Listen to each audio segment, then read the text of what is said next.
ये कहानी है मुंबई में रहने वाली गुंजन और बनारस में रहने वाली रचना की।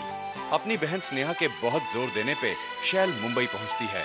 कैंसर से पीड़ित स्नेहा अपनी शैल दीदी से अपने अतीत के लिए माफी मांगती है और उसे अपनी जानलेवा बीमारी के बारे में बताती है। शैल स्नेहा को अस्पताल में फौरन दाखिल होने की जिद करती है, लेकिन स्नेहा अपने मरने के बाद गुंजन की जिम्मेदारी अपनी बड़ी बहन शैल को सौंप देती है। मुंबई में जहां गुंजन को अपनी मौसी शैल में कोई दिलचस्पी नहीं है, वहीं बनारस में रचना मां के बिना अपनी मुसीबत से सामना करने में खुद को बेसहारा महसूस कर रही है। अब आगे।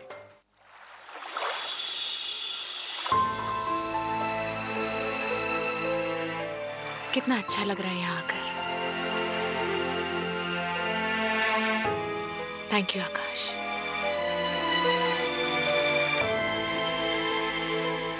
लग रहा है जैसे कुछ भी बदला नहीं। तुम सबके साथ गुजारे यही दिन, यही नजारे, ढेर सारी बातें सब याद आएंगी वहां जाकर।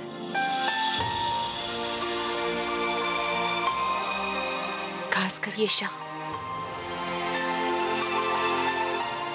मुझे बहुत याद आएगी।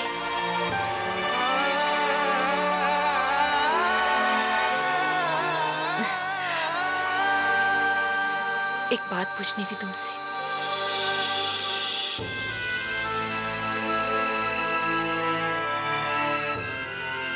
तुम्हें इस बात का अफसोस तो नहीं है ना कि मैंने दीदी के बजाय तुमने मुझसे शादी की? अफसोस क्यों? अफसोस इसलिए क्योंकि मैं दीदी की तरह होनहार, सुशील और परफेक्ट नहीं हूं। तुम तो मेरा प्यार हो स्नेहा, और जहां प्यार होता है वहां और कुछ नहीं चाहिए। मुझे बस मेरी स्नेहा चाहिए, सिर्फ मेरी स्नेहा।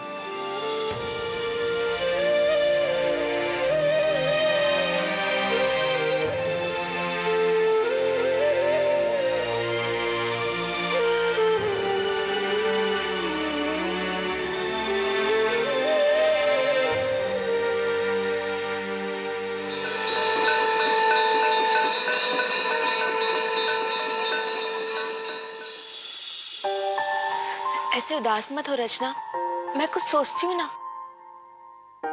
अब कोई फायदा नहीं, बस सिर्फ एक ही तरीका है। क्या? हम पार्टी में जाएंगे ही नहीं। चुप, पागल कहेंगी। हाँ, एक तरीका सोच लिया मैंने। मैं अपनी माँ से कहूँ, वो तुम्हारे लिए खरीद लाएंगी। नहीं नहीं, तुम्हारी माँ हमारी चाची को कह देगी और हमारी चाची किसी और को। पूरी दुनिया को थोड़ी बताना है छाया। हमारी माँ ने हमारे साथ ठीक नहीं किया। उन्हें पता है कि उनके बिना हम पार्टी में नहीं जा सकेंगे। फिर भी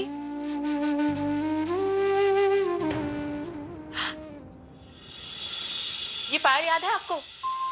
पापा ने खास आपके लिए बनवाई थी। कितना खुश हुई थी आप, याद है? हमें भी याद है। पूरा दिन घर में छन छन छन करती हुई घूम रही थी। और फिर जब हमने पापा से कहा कि हमें भी ऐसी ही पायल चाहिए, तो हमसे कह दिया था कि अगले साल मिलेगी। और फिर तुम्हारे वो रोने धोने का ड्रामा कि ऐसी पायल हमें आज ही चाहिए। सारा घर तुमने सर पर उठा लिया था, आखिर में हमें ये पायल तुम्हें देनी पड़ी।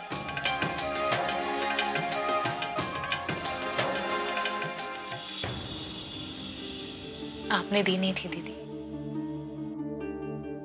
हमने आपसे छीन ली थी।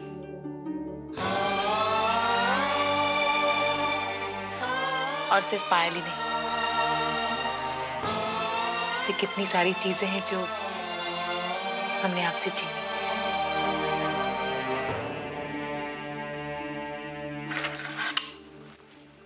ये लीजिए, अपनी चीज अपने पास संभाल कर रखो। तुम भी ना, हमारी सेहत देख रही हो, ये अब हमारे मोटे छोटे पैरों में चढ़ेगी। तुम ही रखो।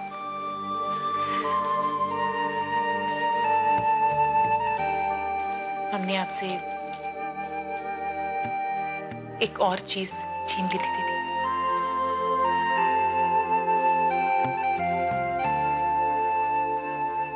पर वो अब हम आपको नहीं लौटा सकते। स्नेहा, सब बीती बातें बीत चुकी, पीछे मुड़कर देखने में कुछ नहीं रखा। और वैसे भी आकाश और तुम एक दूसरे के लिए ही बने हो। तुम दोनों की राम मिलाई जोड़ी है। मैं तो भगवान से यही प्रार्थना करती हूँ कि तुम दोनों की लंबी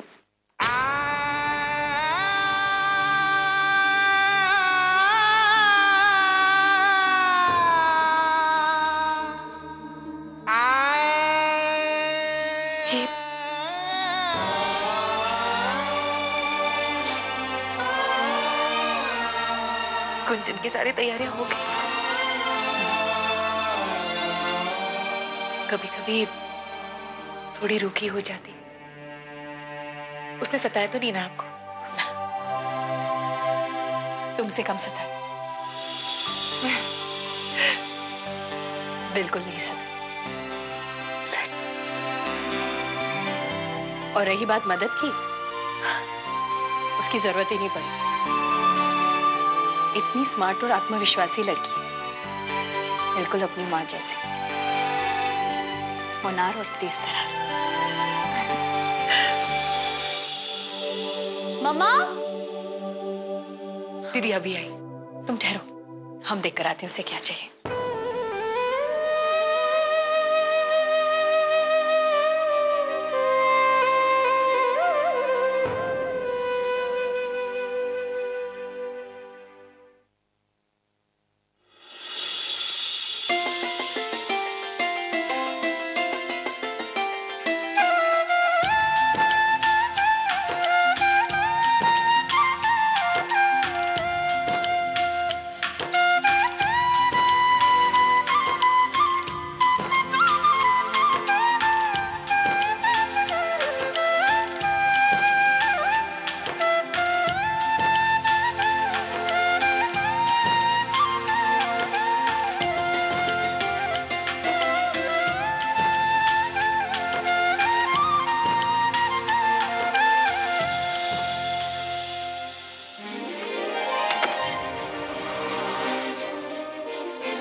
मेरी नन्ही सी कुड़ी।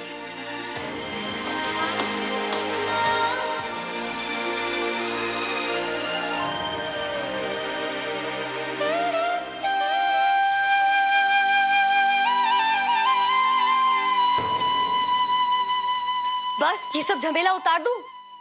मम्मा, चूड़ीदार पहनने में कितनी मेहनत लगती है और अभी सबको उतारने में डबल मेहनत। और वैसे भी मुझे बहुत नींद आ रही है, मैं जाऊं सोने? गुड नाइट मम्मा। गुड नाइट पापा। गुड नाइट बेटा।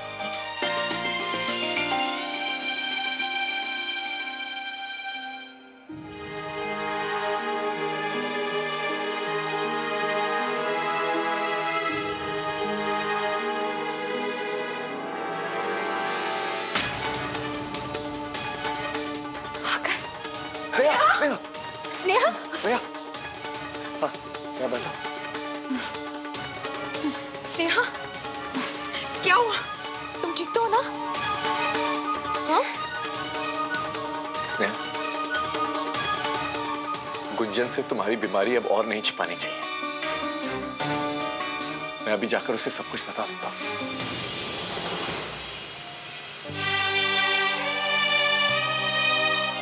स्नेहा, तुम इस हालत में हो और वो कल वहां परफॉर्म करे? बिल्कुल नहीं। हाँ स्नेहा। देखो स्नेहा, हमारे पास वक्त ज्यादा नहीं है। अगर हमने अभी गुंजन को नहीं बताया तो वो हमें कभी माफ नहीं करेगी।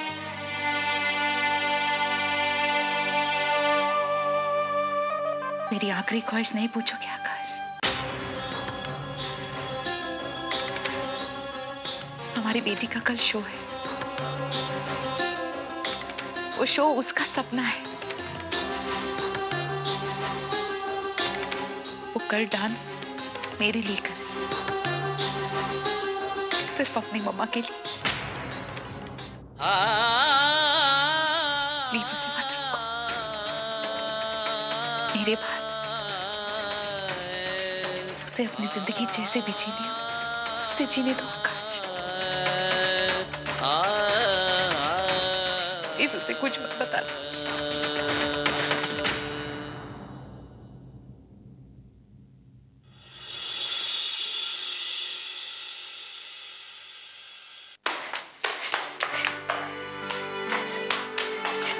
ये देख। क्या है? देख ना।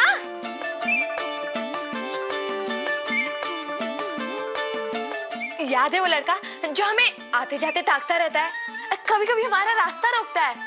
वो जो उस दिन शाहरुख खान की नकल कर रहा था। हाँ वही। पता है उसने ही हमें ये खत दिया है।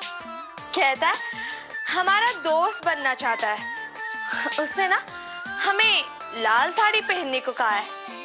कहता है हम पर लाल रंग बहुत अच्छा दिखेगा।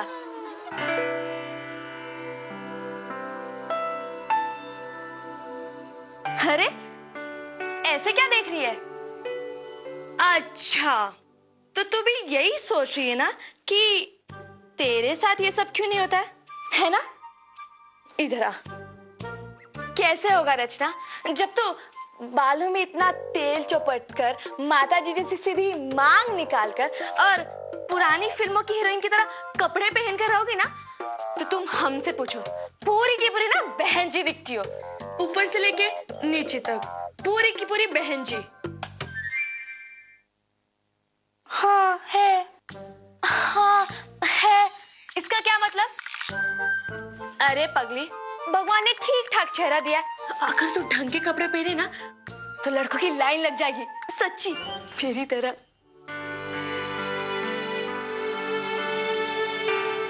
नहीं नहीं, हमें इन सब बातों में कोई भी दिलचस्पी नहीं है। तुम्हें ना तो किसी भी बातों में दिलचस्पी है ही नहीं। अरे 12वीं की फेयरवेल पार्टी है, कितनी बड़ी चीज होती है। जिसे देखो वो उसकी तैयारी में, कोई मेकअप करवा रहा है, कोई पार्लर जा रहा है, कोई ब्लाउज सिलवा रहा है, और एक तुम हो जिसके जीवन में ना कोई हलचल नहीं, किसी चीज में दिलचस्पी जो नहीं है। ठीक है अब हम चले, वो क्या है ना, मेकअप का सामान भी लेना है। ठीक है चलो बाय।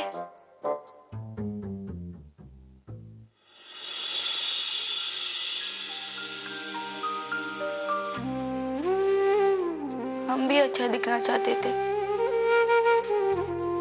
सजना संवरना चाहते थे, लेकिन मम्मी भी। चलो दाल बनाते हैं खाने में। चाची जी, चाची जी 1 मिनट सुनिए जरा। चाची जी हमें पता है कि आप हमसे नाराज हैं, होना भी चाहिए। हमें आपसे वैसे बात नहीं करनी चाहिए थी।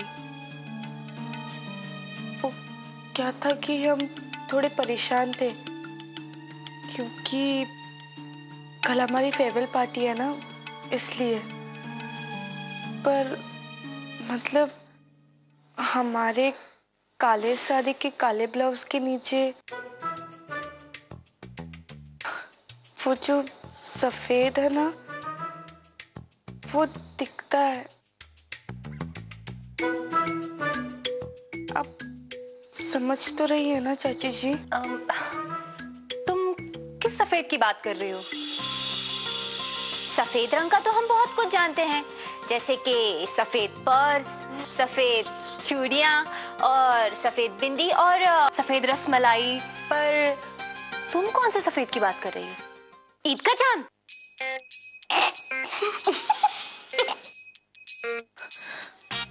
नहीं चाची, वो सब नहीं। तो फिर क्या रचना? अब हमारी समझ में तो कुछ नहीं आया। संगीता, तुम्हारी समझ में आ रहा है क्या? चाची जी, वो जो आप सब और मम्मी और हम पहनते हैं ना, अपने कपड़ों के नीचे जो पहनते हैं ना, अंतर्वस्त्र। अंतर्वस्त्र। सुना संगीता, उसे अंतर्वस्त्र भी कहते हैं। भाई वाह, आज हमें पता चला कि अंतर्वस्त्र भी एक शब्द होता है। अंतर्वस्त्र।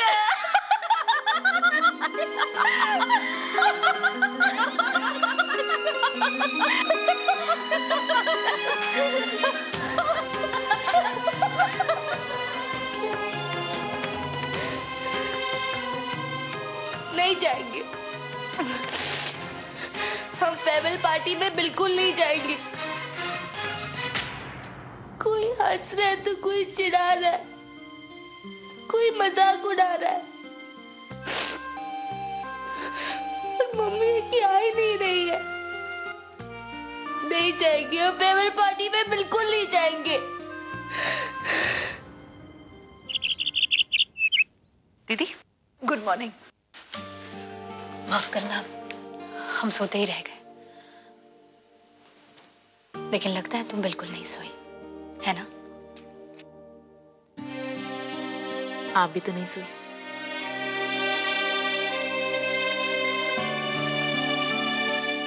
आपको यहाँ बुलाने में हमारा और एक मकसद था। क्या? गुंजन।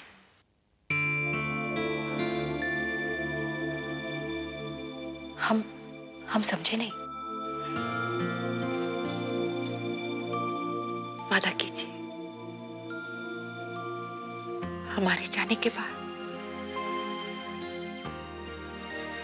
आप हमारी गुंजन का ख्याल रखेंगे, आप उसे हमेशा खुश रखेंगे। हमारी मौत के बाद आप उसे नहीं, हम गुंजन का ख्याल नहीं रखेंगे, क्योंकि हम जानते हैं हम गुंजन को छोड़कर कहीं नहीं जाने वाले। स्नेहा, हमें यकीन है तुम हमारे साथ अस्पताल चलोगी ना, तुम बिल्कुल ठीक हो जाओगी। इसलिए चलो, चलो हमारे साथ। प्लीज दीदी, बहुत देर हो चुकी है। स्नेहा, तुम बस वादा कीजिए, अभी आप हमारी गुंजन की जिम्मेदारी लेंगे ना? कैसे बातें कर रही हो तुम? हम गुंजन का ख्याल क्यों नहीं रखेंगे? हाँ, जैसे हमारे लिए रचना है, वैसे ही हमारी गुंजन है। फिर हम उसकी मौसी हैं। हम वादा करते हैं, हम गुंजन को हमेशा अपने पास रखेंगे, उसका ख्याल रखेंगे। बस।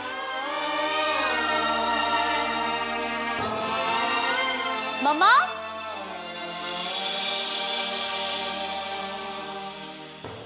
दीदी, कुछ भी हो जाए, आज गुंजन को हमारी हालत के बारे में पता नहीं चलना चाहिए, जरा सा भी नहीं, शक तक नहीं। हाँ।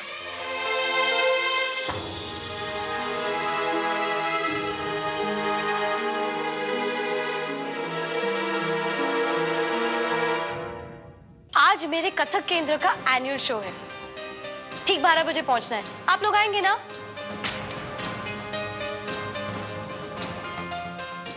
12 बजे के पहले पहुंच जाएंगे।